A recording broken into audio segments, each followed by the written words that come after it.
Jean-Marc Domarque est le premier bénéficiaire à être poursuivi avec son épouse dans le dossier des gîtes. C'est par eux que l'affaire démarre, ou plutôt par l'examen des comptes des enfants de Domarque après l'assassinat de leur père. Dominique Domarque était un ami, un conseiller spécial de Paul Jacobi. Il a été assassiné en 2011. Les Domarque, Jean-Marc et son épouse, ne sont pas les seuls bénéficiaires épinglés à figurer parmi les proches de Paul Jacobi ou des élus de l'époque de la majorité départementale. Les juges d'instruction sont persuadés avoir mis en évidence un système de financement d'une clientèle électorale. De fait, un élément dans le dossier intrigue. L'implantation géographique des demandeurs d'aide.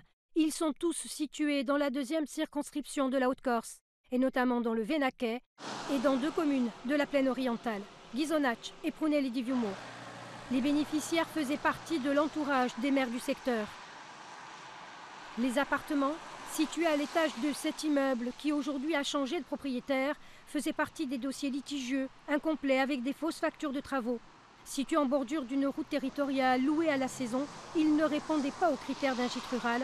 45 000 € de subventions avaient pourtant été versés. Le bénéficiaire, qui aujourd'hui aurait tout remboursé, affirme par la voix de son avocat n'avoir pas demandé l'aide perçue. Que le dossier a été rempli par quelqu'un dont on ignore totalement l'identité, c'est une évidence. Quand vous parlez de système, M. Gabriel est totalement hors système. Il n'a strictement rien demandé. On les lui a proposé, comme l'on dit de manière très directe, on a amené la proposition chez lui à la maison.